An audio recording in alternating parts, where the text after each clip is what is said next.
आणि निवडणुकीच्या निमित्ताने प्रचार सभेसाठी या राज्याचे मुख्यमंत्री सन्माननीय देवेंद्रजी फडणवीस साहेब, सन्माननीय या जिल्ह्याचे पालकमंत्री आमचे मार्गदर्शक जया भाऊ, सन्माननीय समाधान दादा, सन्माननीय गोपीचंदजी पडळकर साहेब, सन्माननीय सचिन दादा, सन्माननीय प्रशांतजी मालक, सन्माननीय दीपक आबा, सन्माननीय या शहर विकास आघाडीचे नगराध्यक्ष पदाचे उमेदवार मारुतीबा बनकर, सन्माननीय बाळासाहेबजी एरंडे, सन्माननीय चेतनजी केदार, सन्माननीय सर्व 2323 उमेदवार, सर्व शहर विकास आघाडीचे नेते मंडळी, पदाधिकारी, सर्व पत्रकार बंधू, माता भगिनी, वडीलधारी मंडळी, तरुण सहकारी मित्रांनो,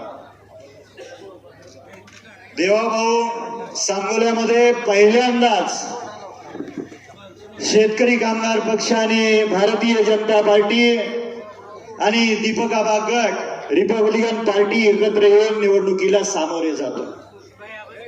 या तालुक्याला स्वर्गीय आबासाहेबांनी एक संस्कार दिलाय की विधानसभेची आणि लोकसभेची निवडणूक सोडता या तालुक्यातल्या सर्व नेते मंडळींना सोबत घेऊन स्थानिक स्वराज्य संस्थेच्या निवडणुका केल्या जायच्या. त्याच पद्धतीनं आम्ही सुद्धा त्याच विचाराने पाऊल टाकलं. काही लोकांचा हट्ट नडला आणि त्या कारणाने काही लोकांनी फारकत घेतली. आज या शहरामध्ये 17 तारखेला सन्माननीय मारुतीबा बनकर साहेबांचा अर्ज भरल्यानंतर काही मंडळींनी, विशेष करून दलित बांधवांना आणि मुस्लिम बांधवांना चुकीच्या पद्धतीनं गैरसमज पसरवण्याचं काम केलं.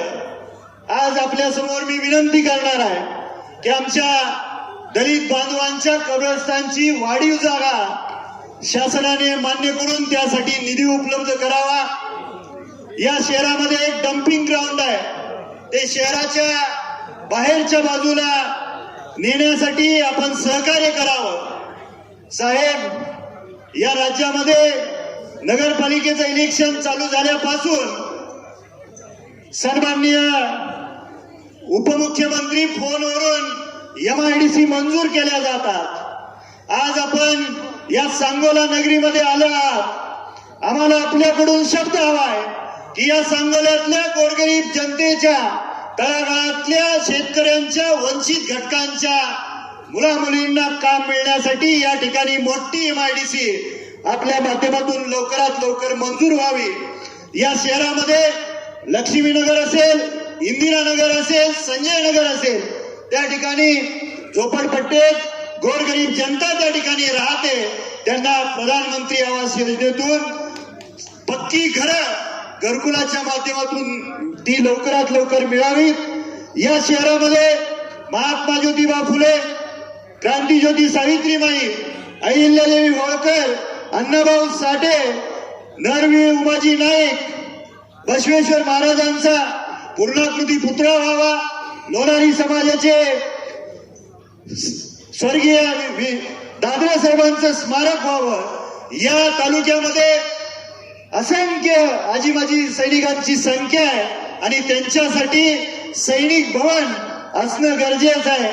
आणि या शहरामधल्या आणि तालुक्यातल्या अनेक समाजांची समाज मंदिरं प्रलंबित आहेत, ती लवकरात लवकर आपण मंजूर करून त्याला निधी उपलब्ध करून द्यावा, एवढी या तालुक्याच्या आणि शहराच्या तमाम जनतेच्या वतीने आपल्या समोर विनंती करतो.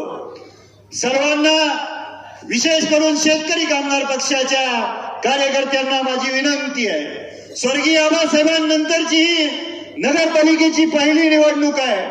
2016 साली काय झालं आपण सर्वांनी पाहिलेलं आहे. आणि आबासाहेबांच्या या निधनानंतरच्या पहिल्या निवडणुकीमध्ये आपण देवाभाऊंना एक शब्द दिला होता की आपल्याला या ठिकाणी नगराध्यक्ष हे कमळ चिन्हावरती आपण लढवतोय आणि ते निवडून आणण्याचं हा शब्द आपण दिलेला आहे. माझ्या शेतकरी कामगार पक्षाच्या सर्व कार्यकर्त्यांना आणि पदाधिकाऱ्यांना मनापासून कळकळीची विनंती आहे. शेतकरी कामगार पक्षाचा एक विश्वास आहे विशेष करून या तालुक्यातला शेतकरी कामगार पक्षाने ज्या ज्या वेळेस शब्द दिला आपल्या सहकाऱ्यांना त्या त्या वेळेस तो पूर्ण केलेला आहे आणि त्याच्यासाठी इथून पुढच्या 2 दिवस रात्रीचा दिवस करून या नगराध्यक्ष पदाचे उमेदवार सन्माननीय मारुतीबा बनकर साहेबांच्या चिन्हासमोर नावासमोरचं चिन्ह आहे कमळ त्याच्यासमोरचं बटन दाबून भरघोस मताने आपण विजय करायचा आणि शहर विकास आघाडीच्या 23च्या 23 उमेदवारांना मोठ्या मताधिक्याने विजय करायचा आहे। साहेब स्वर्गीय आबासाहेबांनी या तालुक्याला एक विचार आणि संस्कार दिलेला आहे। बापू हे माझ्या वडिलाच्या वयाचे, मी त्यांच्या मुलाच्या वयाचा आहे। बापू नेहमी भाषणात सांगतात की बाबासाहेब मुलासारखा आहे, पोरासारखा आहे। बापू तुम्ही पेशंट आहात म्हणून वर्षभर मला अलॉट झालेली रूम मी वैद्यकीय क्षेत्राचा विद्यार्थी असल्या कारणाने नैतिक जबाबदारी सांभाळून तुम्हाला राहण्यासाठी दिली। तुम्ही माझ्यावरती टीका करा पण या तालुक्याचं दैवत स्वर्गीय आबासाहेबांनी एक संस्कार दिलाय।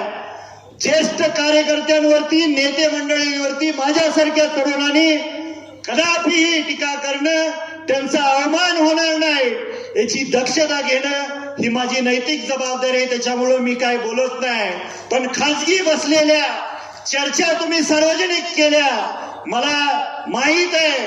आपण ज्यांना आज दैवत मानता सन्माननीय एकनाथ शिंदे साहेबांना त्यांच्याबद्दल सुद्धा आपण काय स्तुती सुमनं माझ्यावर जशी उधळले तशी सुद्धा त्यांच्यावर खाजगीत तुम्ही उधळलेले आहेत। मला बोलायला भाग पाडू नका एवढी विनंती करतो आणि परत एकदा आपल्या सर्वांना विनंती करतो की नगराध्यक्ष पदाचे उमेदवार सन्माननीय मारुतीबा बनकर यांना प्रचंड बहुमताने विजय करा। धन्यवाद। जय हिंद, जय महाराष्ट्र। धन्यवाद। या